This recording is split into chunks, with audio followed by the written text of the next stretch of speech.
All right, Porter, just take us through that last possession. Did you think about calling timeout? Were you happy with what Lois was able to get done? Yeah, we actually talk about that in advance. If it was an attack mode down 2 with kind of that time and score based on what we want, and knowing with Texas Tech how good their defense are, you call a timeout, then they can just completely set their D. They can get the right matchups. They can completely. So it's a feel. You're seeing a lot of people. I didn't want them to set up. We were in attack mode. We were in double bonus. We went downhill with Los, who I thought Los was playing, and we have a little attack, a little hook, fake hook with different stuff we do.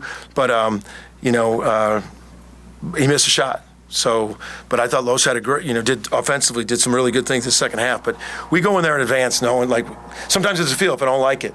But like we were coming down, he missed that free throw, and we were in attack mode on stuff we practice. And sometimes when you just call timeout, they can just, especially a team like Texas Tech, where they can just completely set your defense. So that was our thought process.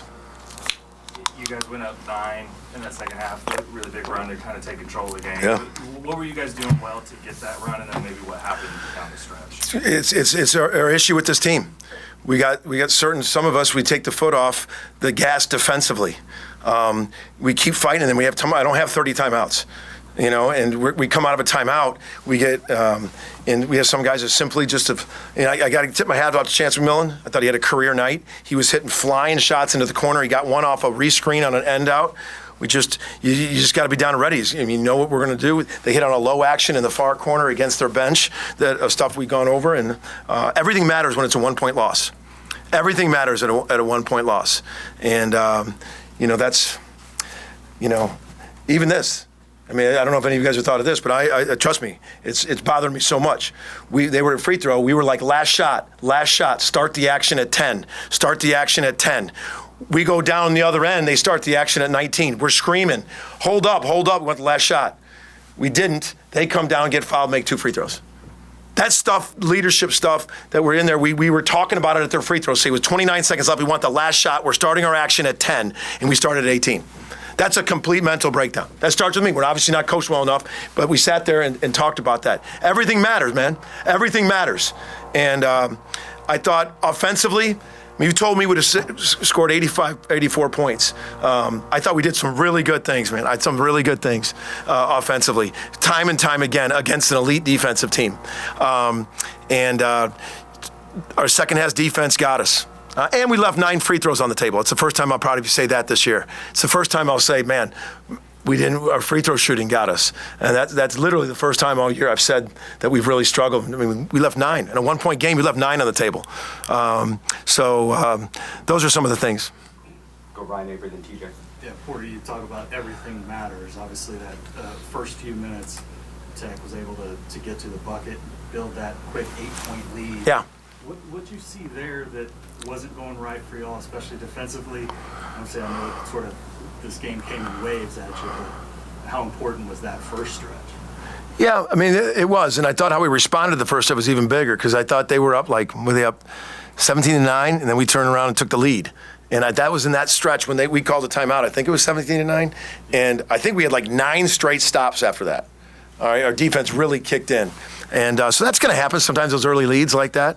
But over the course of the game, I just, with McMillan, 27 points on 13 shots. I mean, that was a career high performance, and he was locked and loaded.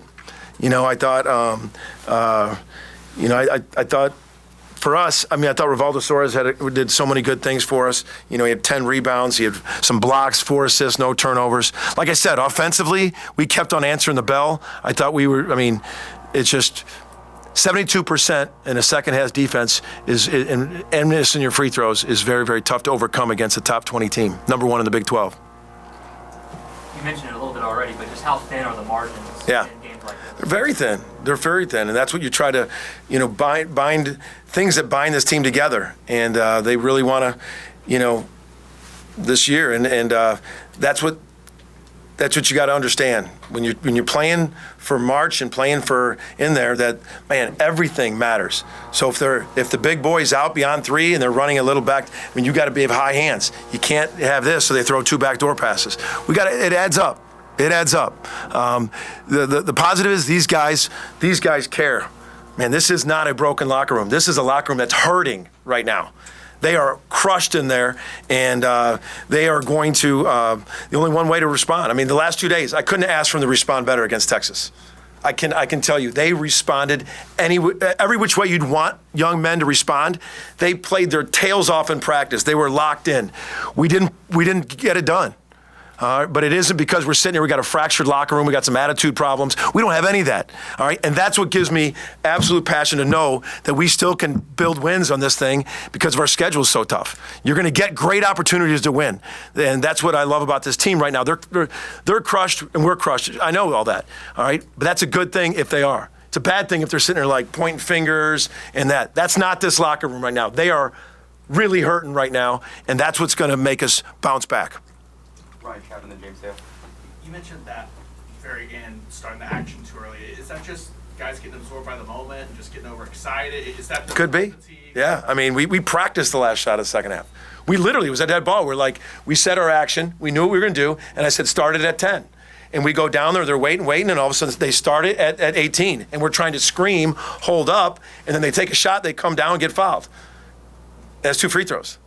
Those are just things that, like, I need, leadership on the other end. Those are things that everything matters. You want the last shot, and so those are things. And there's a lot of little things that loses the game. No, I can sit here and give you 12 things that we had a point here or there.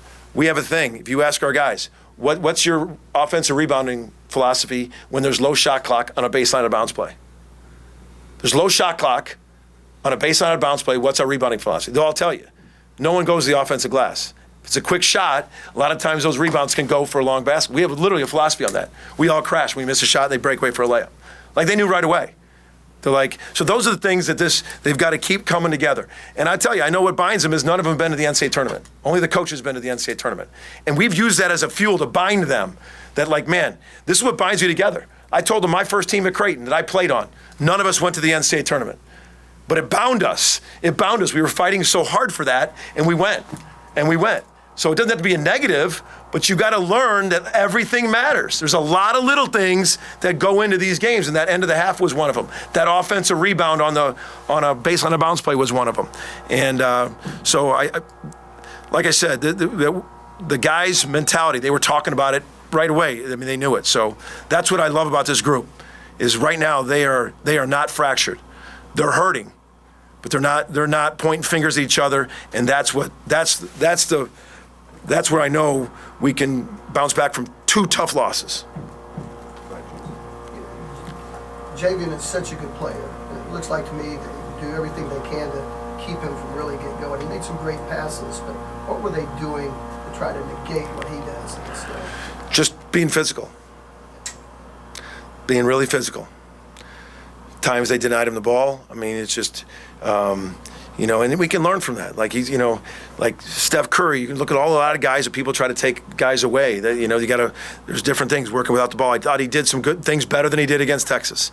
But got a lot of confidence in him. He's gonna continue to get better. I know he struggled tonight, 2 for 11, but he's a huge part of what we're doing. And he was better with some of the physicality, just the shots didn't go in. But he was better with the physicality tonight. Okay, we got time for a few more questions. We're going to go Barry, then Chris. Yeah, Porter, the road team won the last 3 of your games. I'm sorry? Your road team has won the last 3 of your games. You won at Cincinnati, came home and lose these 2 at home. I know the record's one-sided for home teams, but as the further we go, is it getting to where that's becoming negated and about any games up for grabs? I haven't put that much deep thought into it, Barry, to be honest with you. I don't know. I know it's hard to win on the road. It's hard to win at home. And we didn't take the advantage of 2 great crowds here. But we played really well last time on the road. And that should give us some confidence that we'll talk about the next 48 hours, going into a hostile environment, Kansas State, who's lost 2 in a row. But that should give us confidence that we played well on the road against Cincinnati.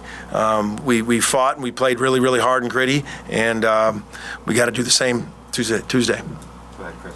Yeah, Coach, knowing Los as well as you do, how will he personally respond to missing that last shot, the potential game-tying shot? You know what?